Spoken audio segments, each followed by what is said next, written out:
جو مال ماں باپ اور رشتہ دار چھوڑ مریں، تھوڑا ہو یا بہت، اس میں مردوں کا بھی حصہ ہے اور عورتوں کا بھی۔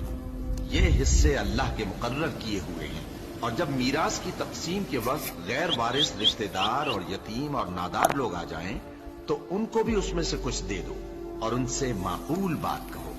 اور ایسے لوگوں کو ڈرنا چاہیے جو ایسی حالت میں ہوں کہ اپنے بعد ننھے ننھے بچے چھوڑ جائیں اور ان کو ان کی نسبت خوف ہو کہ ہمارے مرنے کے بعد ان بیچاروں کا کیا ہوگا۔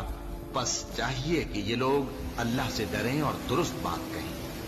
جو لوگ یتیموں کا مال ناجائز طور پر کھاتے ہیں وہ اپنے پیٹ میں آگ بھرتے ہیں اور ضرور دوزخ میں ڈالے جائیں گے۔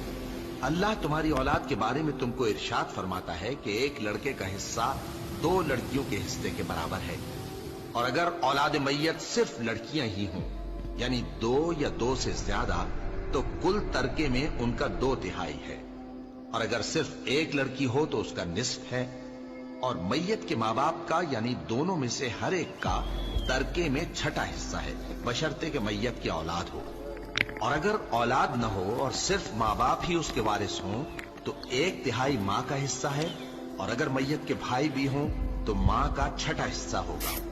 اور یہ تقسیم ترکہ میت کی وصیت کی تعمیل کے بعد جو اس نے کی ہو یا قرض کے ادا ہونے کے بعد جو اس کے ذمے ہو عمل میں آئے گی۔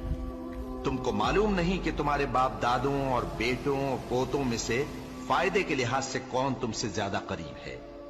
یہ حصے اللہ کے مقرر کیے ہوئے ہیں اور اللہ سب کچھ جاننے والا ہے، حکمت والا ہے۔ اور جو مال تمہاری بیویاں چھوڑ مریں اگر ان کی اولاد نہ ہو تو اس میں سے نصف تمہارا ہے،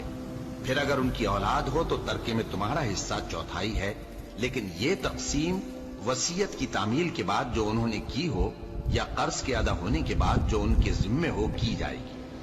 اور جو مال تم مرد چھوڑ مرو اگر تمہاری اولاد نہ ہو تو تمہاری بیویوں کا اس میں 1/4 حصہ ہے، پھر اگر تمہاری اولاد ہو تو ان کا 8واں حصہ ہے۔ یہ حصے تمہاری وصیت کی تعمیل کے بعد جو تم نے کی ہو اور ادائے قرض کے بعد تقسیم کیے جائیں گے۔ اور اگر ایسے مرد یا عورت کی میراث ہو جس کے نہ باپ ہو نہ بیٹا مگر اس کے بھائی یا بہن ہو تو ان میں سے ہر ایک کا 6واں حصہ ہے، اور اگر ایک سے زیادہ ہوں تو سب 1/3 میں شریک ہوں گے۔ یہ حصے بھی بعد ادائے وصیت و قرض بشرطے کہ ان سے میت نے کسی کا نقصان نہ کیا ہو تقسیم کیے جائیں گے۔ یہ اللہ کا فرمان ہے اور اللہ نہایت علم والا ہے، بردبار ہے۔ یہ تمام احکام اللہ کی حدیں ہیں، اور جو شخص اللہ اور اس کے پیغمبر کی فرما برداری کرے گا اللہ اس کو بہشتوں میں داخل کرے گا جن میں نہریں بہہ رہی ہیں، وہ ان میں ہمیشہ رہیں گے، اور یہ بڑی کامیابی ہے۔ اور جو اللہ اور اس کے رسول کی نافرمانی کرے گا